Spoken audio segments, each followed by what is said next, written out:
After the Normans invaded Ireland in the 12th century and before the English invaded in the 17th century, Irish armies were made up of an assortment of different troops, and one of these were called the Gallowglass, and these were Nordic mercenaries from the Outer Hebrides in Scotland.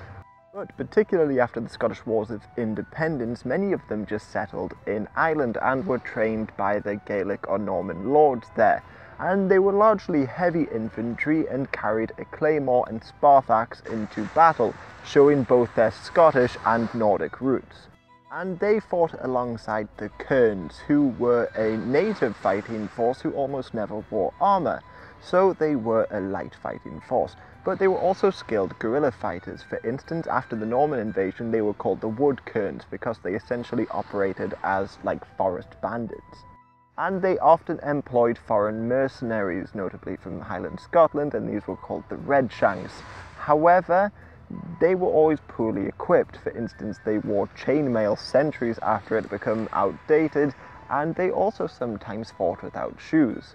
It is the Irish abroad, well, the Irish soldiers abroad, that I want to focus on, because especially in the 17th century, there were Irish soldiers found in pretty much every nation, and one of the first to go volunteer abroad was William Stanley, who defected to go join the Spanish during the Anglo-Spanish War. Then in 1607, after the 9 Years' War, many earls fled Ireland and they went to Spain, and many Irish soldiers would help the Spanish fight the Dutch and the French in the following decades. And there's also reports of them fighting in Polish armies at this time. Well, initially they were sent to go help Protestant Sweden, but many of them defected and went to go join the armies of Catholic Poland. This was during the Polish Muscovite War, by the way. But after the Glorious Revolution, decades later, many Irish fled abroad again, and this is called the Flight of the Wild Geese. And Irish soldiers can then be found in armies in the Italian states, in France, Austria, and pretty much all over Europe.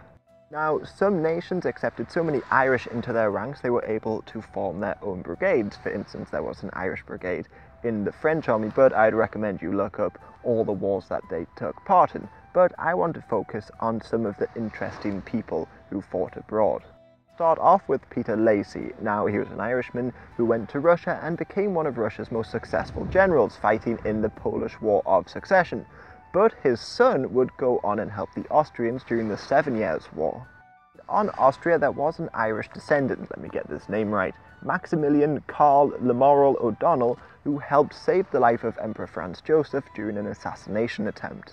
Otherwise, Ambrosio O'Higgins ruled Spanish Peru, but his descendant Bernardo O'Higgins of course helped liberate Latin America. And there is Patrice de MacMahon.